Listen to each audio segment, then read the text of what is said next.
کردار نگاری۔ باغ و بہار کے کرداروں پر نظر ڈالی جائے تو یہاں ہمیں دو قسم کے کردار ملتے ہیں، مرد کردار اور نسوانی کردار۔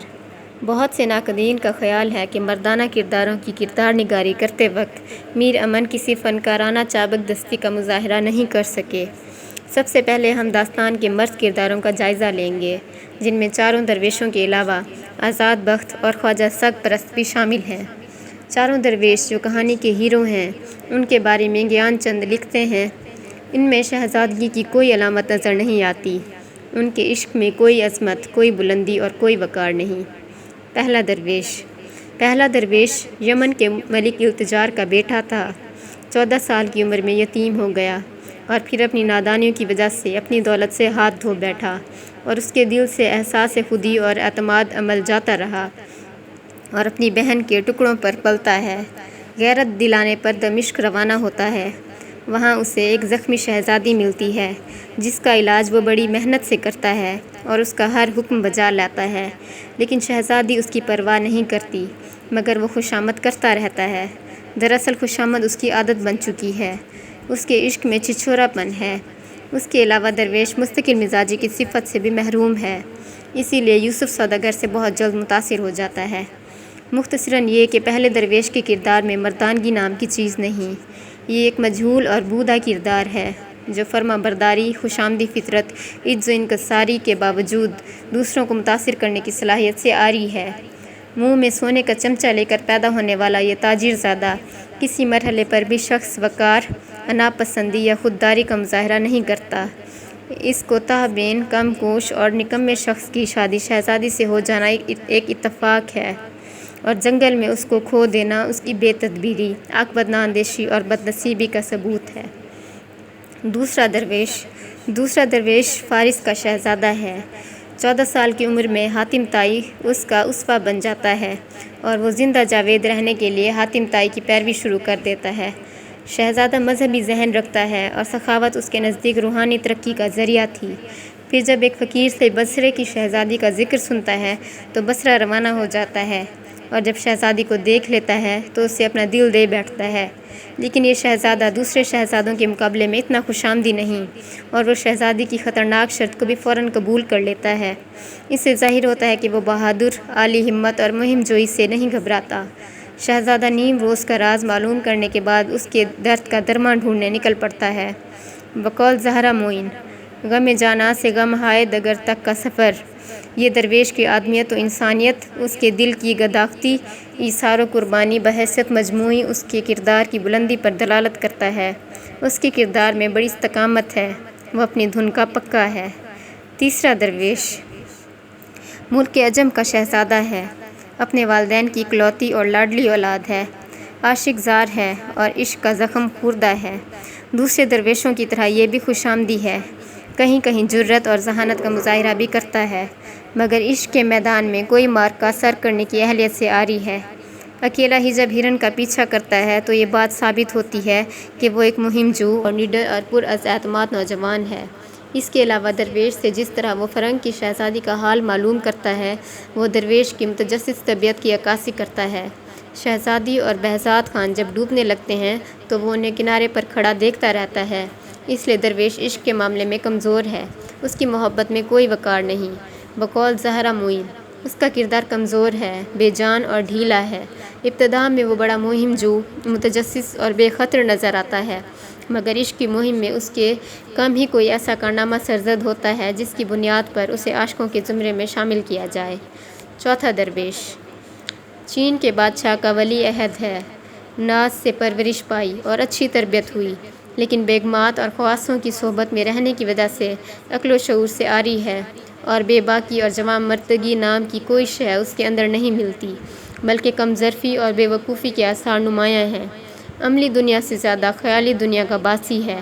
مبارک نامی حبشی غلام پر اسے بے حد اعتبار ہے۔ ہر کڑے وقت اور مشکل مرحلے پر شہزادہ کسی جرأت یا استقلال کا مظاہرہ کرنے کے بجائے مبارک حبشی سے رجوع کرتا ہے۔ شہزادہ شکی مزاج بھی ہے اور اپنے جانثار غلام پر بھی شک کرنے سے دریغ نہیں کرتا۔ شہزادے کی عاقبت اندیشی اس وقت انتہا کو پہنچ جاتی ہے جب وہ ملک صادق جیسے طاقتور جن اور اپنے باپ کے مخلص دوست کے ساتھ جنگ آزما ہو کر شکست سے دوچار ہوتا ہے۔ مختصر یہ کہ چوتھے درویش کی نکیل مبارک حبشی کے ہاتھ میں ہے، جو اس کا عقل کل ہے اور جو اس کا واحد سایہ اور سہارا ہے۔ بادشاہ آزاد بخت آزاد بخت روم کی سلطنت کا تنہا وارث ہے۔ اسے دنیا کی ہر آسائش اور سہولت میسر ہے۔ وہ نیک ہے، عبادت گزار ہے اور سخی ہے۔ ان سب کے باوجود وہ اولاد کی نعمت سے محروم ہونے کی وجہ سے اکثر پریشان رہتا ہے اور 40 سال کی عمر تک پہنچ کر وہ اقتدار و اختیار سے لاتعلق ہو کر گوشہ نشینی اختیار کر لیتا ہے، اور اولاد کے لیے جب وہ کسی خانقاہ میں جاتا ہے تو وہاں اس کی ملاقات درویشوں سے ہوتی ہے، جو باری باری ان کو اپنی کہانی سناتے ہیں۔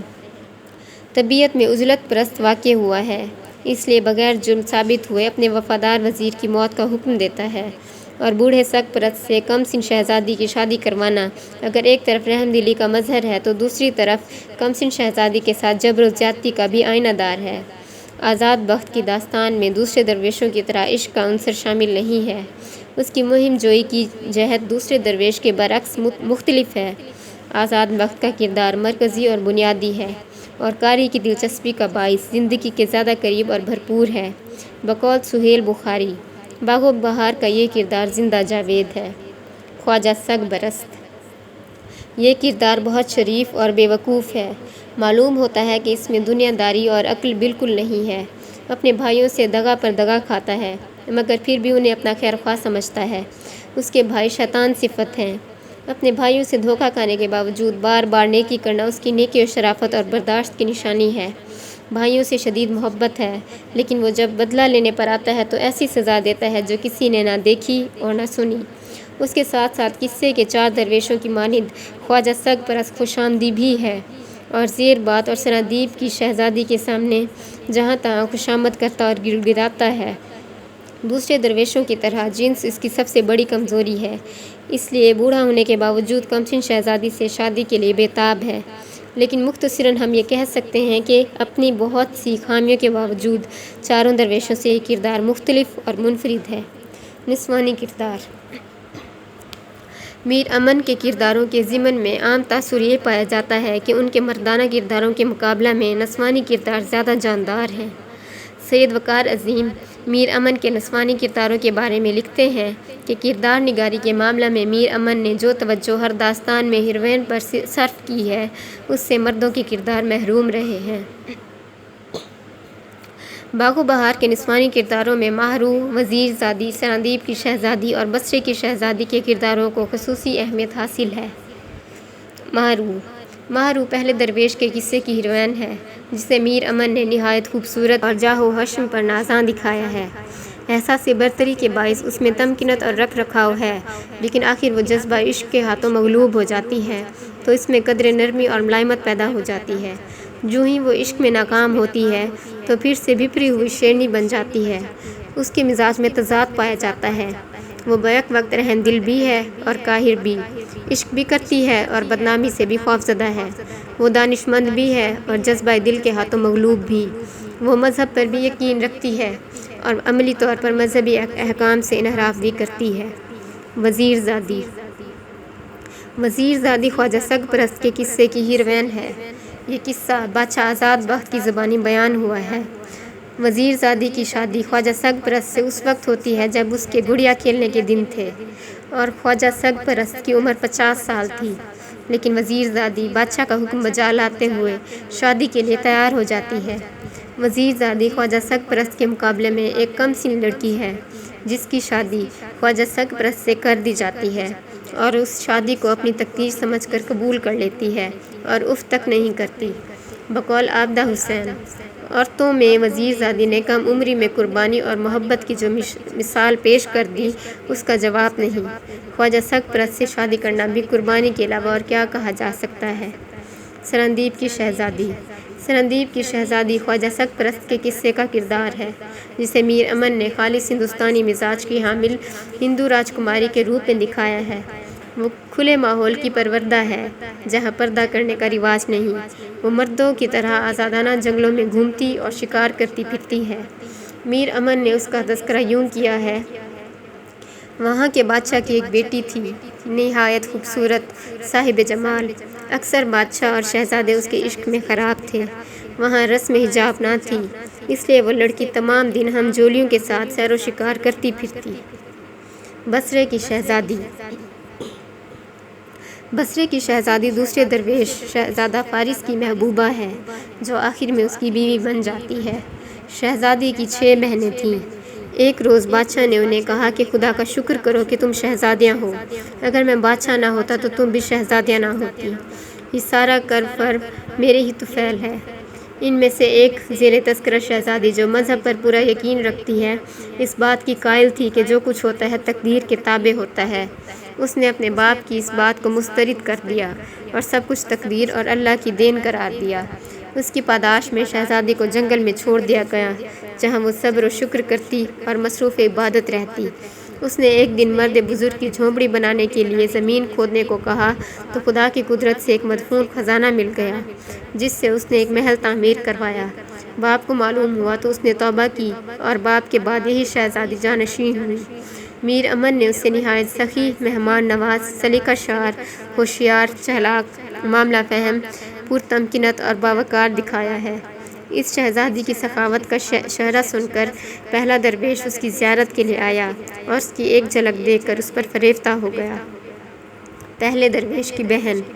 میر امن نے اس کردار میں مکمل طور پر ایک مکمل ہندوستانی عورت کی عکاسی کی ہے، جو اپنے بھائی کی محبت سے سرشار ہے، اس کی ہر ممکن مدد کرتی ہے، اور جب پہلا درویش سب کچھ لٹا کر اپنی بہن کے پاس آتا ہے تو وہ خوش دلی سے اس کا استقبال کرتی ہے اور اس کا ہر لحاظ سے خیال رکھتی ہے۔ بعد میں اس کی بہن اس کو بھی غیرت دلاتی ہے اور اسے عمل کی طرف مائل کرتی ہے کہ وہ کب تک ایسے ہی بہن کے ٹکڑوں پر پڑا رہے گا، اسے کچھ کرنا چاہیے۔ اگر دیکھا جائے تو یہ کردار ہندوستانی بہن کی ایک مکمل اور خوبصورت تصویر ہے۔ کٹنی کا کردار۔ ضمنی کردار ہونے کے باوجود میر امن نے کٹنی کے کردار میں کمال کر دکھایا ہے اور ہمارے سامنے بی جمال و قسم کی تصویر آنکھوں میں آ جاتی ہے۔ اس کردار کی تصویر کشی کرنے میں میر امن نے نہایت چابک دستی سے کام لیا ہے۔ کٹنی کی زبان دلی والی عورتوں کی زبان ہے۔ فقیرنیاں لوگوں کے دل میں کس طرح اپنے لیے ہمدردی پیدا کرتی ہیں اور کیا کیا دعائیں دیتی ہیں، ملاحظہ فرمائیے۔ ایک بڑھیا شیطان کی خالہ، اس کا خدا کرے منہ کالا، ہاتھ میں تسبیح لٹکائے، برقع اوڑھے، دروازہ کھلا پا کر بے دھڑک چلی آئی اور سامنے کھڑے ہو کر ہاتھ اٹھا کر دعا دینے لگی کہ اے تیری نتھ جوڑی سہاگ کی سلامت رہے اور کماؤ کی پگڑی رہے۔ مجموعی طور پر اگر دیکھا جائے تو میر امن کے نسوانی کردار زیادہ بہتر اور خوبصورت ہیں۔ انہوں نے خوشی اور غم کے موقعوں پر جب عورتوں کا لب و لہجہ اختیار کیا ہے کہ وہ کیسے دعائیں دیتی ہیں اور کیسے غصے کا اظہار کرتی ہیں۔ اس کے علاوہ انہوں نے عورتوں کا مکالمہ نگاری پر بھی خوب توجہ دی ہے، اس لیے مردوں کے مقابلے میں عورتوں کے مکالمے زیادہ کامیاب ہیں۔ میر امن نے خالص ہندوستانی لہجے میں بہت جاندار مکالمے لکھے ہیں۔ ترجمہ۔ میر امن کی روایت کے مطابق یہ کہانی فارسی زبان میں امیر خسرو نے قصہ 4 درویش کے نام سے لکھی تھی، لیکن محققین نے امیر خسرو کی جانب کہانی کی نسبت کو غلط قرار دیا ہے۔ اس کہانی کو سب سے پہلے اردو میں میر حسین عطا تحسین نے نو طرز مرثا کے نام سے ترجمہ کیا، لیکن اس کی زبان نہایت دقیق اور پیچیدہ تھی، جس سے معمولی استعداد کے قارئین مستفید نہیں ہو پاتے۔ 1801 میں فورٹ ولیم کالج، کلکتہ میں ہندوستانی ادب کے ترجمہ کا ایک منصوبہ شروع کیا گیا اور اسی کے تحت ادب کے مشہور اسکالر جان گلکرسٹ نے میر امن کو اسے سہل اردو میں منتقل کرنے کا مشورہ دیا۔